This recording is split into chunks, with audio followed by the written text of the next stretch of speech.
Hey YouTube, Sean, Leslie Liver Dummies. You get a bolt spring, you get a bolt spring, you get a dry spring. This video is just gonna be a mashup of just trying some different things in the never-ending quest to know what it'll do. TIPX, 16 gram conversion is still moving along. You know, you don't get to see everything, which is why I kind of figured I'd just toss this video today. Grimberg 6-inch barrel. This one's shooting 9.9 gram riot balls. Small update, this was running a Wixon detent, and I had my first failure, and it's not what you think. This thing has probably 1,000 or more rounds on it now, the 16 gram conversion.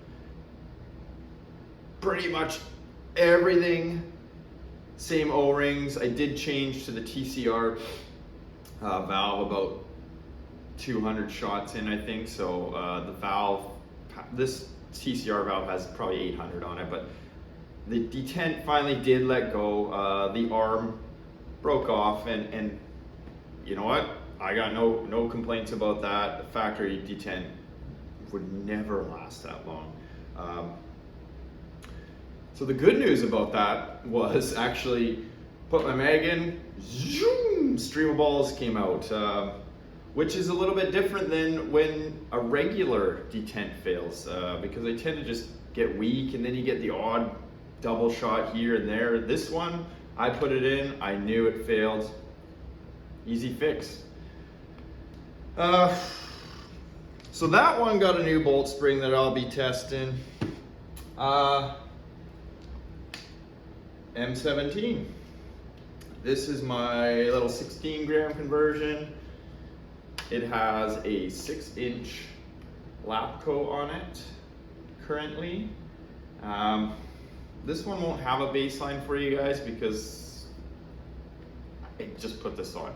Previously with an 8-inch barrel, it was in all the ball bearings in the regulator here. We're shooting 342 feet per second with a Grimberg Joule, which is like 43 joules, and a 16 gram CO2. But I was running a critical situations bolt spring. So I've removed that bolt spring because it is really heavy, and it does well if you're running high pressure, high output, because it's a strong spring. But in a case of CO2, I'm not thinking it's the best option for me because, well, CO2 is diminishing. So hot shot, and then every successive shot after that gradually gets weaker. So a stronger spring obviously may cut the power faster than with a lighter spring. So lighter bolt spring installed. Grimberg Joule V2s, 16 gram. Last but not least, my TMC. Looking a little different these days, right? Well, in hindsight, I probably shouldn't have bought the Elite version because now going through air, through grip, I have just the standard poly Tippmann handguard. Temporarily, I've put the CQR foregrip on here. This is the version 1. In my opinion, it doesn't fit this marker as well. So I have ordered the version 2. You can see this normally in real steel, this sort of area here, it interlocks with this. It makes for a really nice line. It looks pretty good already, but I think the version 2 is gonna look better. Tossed an Olight on there because, well, normally I run them on this side. On the driver's side, yes, I said driver's side again, because my grip normally puts my kind of thumb in this area, but with this foregrip, I'm holding down the marker like this, and my thumb's on this side. You can see, it actually makes pretty convenient just to stick my thumb up there. and whack that switch. Also, this handguard, well, it's already got pick rails on it. Actually, I just realized the pick rail on the side is removable here. So, depending on what I end up setting this marker up as, we'll see. Yeah, so I got a different dry spring in here. Not sure how that's gonna work out. It's kind of just throwing a dart at this point. MWR grip that has the angle, sort of upward angle ASA. Wicks and detent in here as well. This one I have just a standard 3.7 gram riot balls that I'm normally shooting. Things I'm waiting for this. This is just a standard 12-inch factory 0.689 Tipman barrel. I have ordered a line claw, a 14-inch, so it should net a little more velocity. It's a tighter bore. It's a 0.687. Most of the projectiles that I shoot are on the smaller side, so I think that'll show some improvement, as will the length. And I know some of you came to see the Berta LE, but you're not going to see the velocity test in this video. You can see it's been opened again. We are friends now, and I can put it back together, in working condition each time. This one in particular is waiting for a spring. In my typical Leslie Over Dummies fashion, I attempted to bypass the regulator in this. It's finicky, so without getting overly complicated, the regulator in this LE has a particular way it likes to function, and when it's bypassed and we'll call it the piston for all intents and purposes is in one position, the marker will air and not fire, and when it's in another position, it will spit a ball out the end. So there's an in-between that you can't really achieve without a spring. I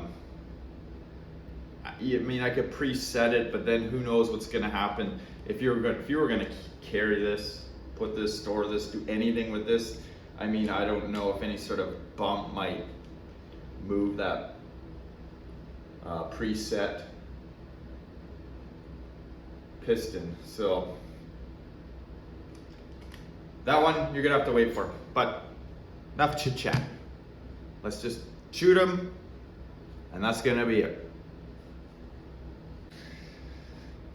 TIPX is first. I was always chasing that 50J number. I got as close, I think, as 48 or 49.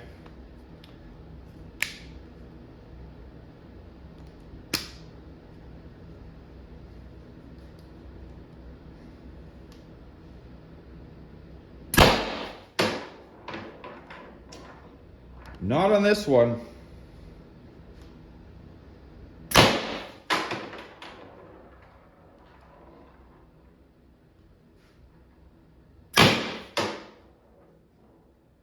So my previous springs were better.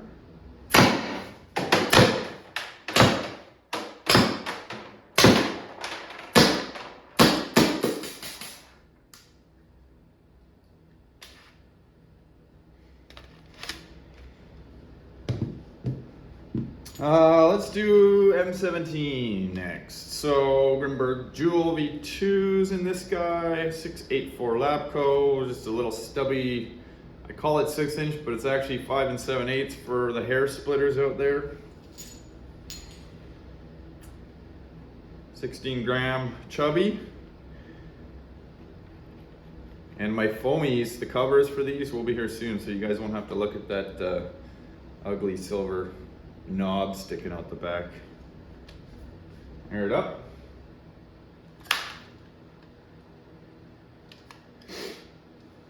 .342 with an 8-inch was my previous with the heavy critical situations bolt spring.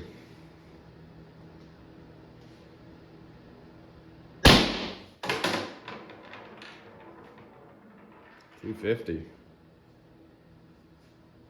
Way down. Oh, that's better. 316. Weird that first shot was low. I still think, yeah.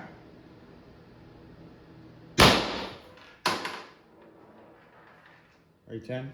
I think this first ball bearing that I use in here, I think might be a little tight. I think when I thread my adapter in here, I think the push pin actually is squeezing that ball a little bit.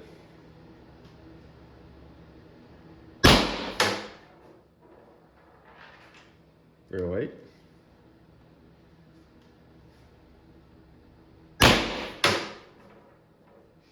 $294. Well, that actually, aside from the first shot, yeah, it wasn't bad. I think that was the last shot. It was. I could tell. Last ball. So it shoots 7. If you haven't paid attention in all those other videos. Yeah, you couldn't tell there that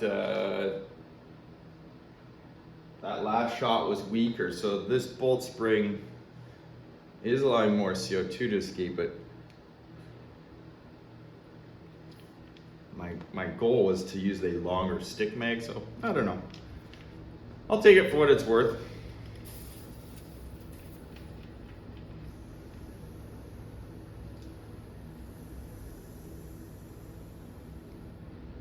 Yeah, I think that ball bearing's too big in there. We'll have to swap that one out. KMC. These are 3.7 gram rye balls. They're pretty small for this barrel, but it's what I've been always testing with. Oh, gotta put a CO2 in first.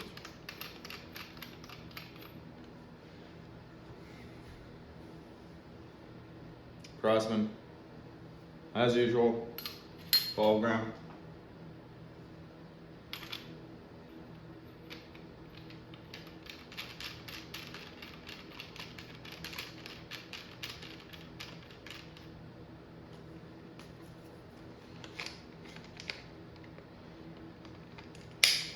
I ordered another one of those adapters. Somebody had mentioned in the comments. And I have seen them where the tube doesn't actually remove. It's sort of got a slot cut in it, and you drop your CO2 in and just twist the end. It appears to be much longer than this sort of setup, so I'm not sure it would tuck in as nicely, but either way, I got one coming. We'll see what marker it finds its way onto, if any at all. So I'll puncture this guy.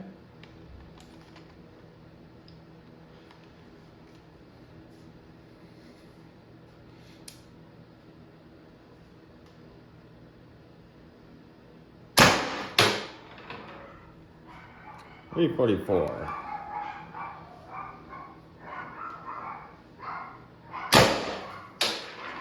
$342. The dogs are going crazy. $342. So power's a little bit down from where it normally is.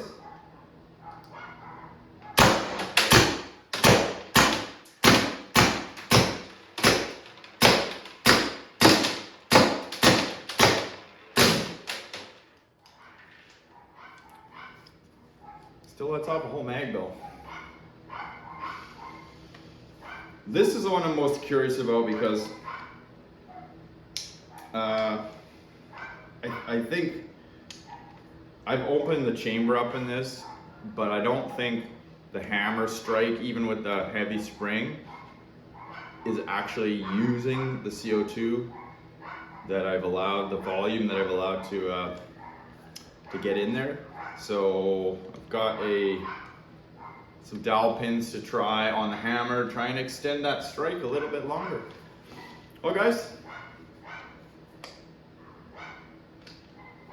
Until next time.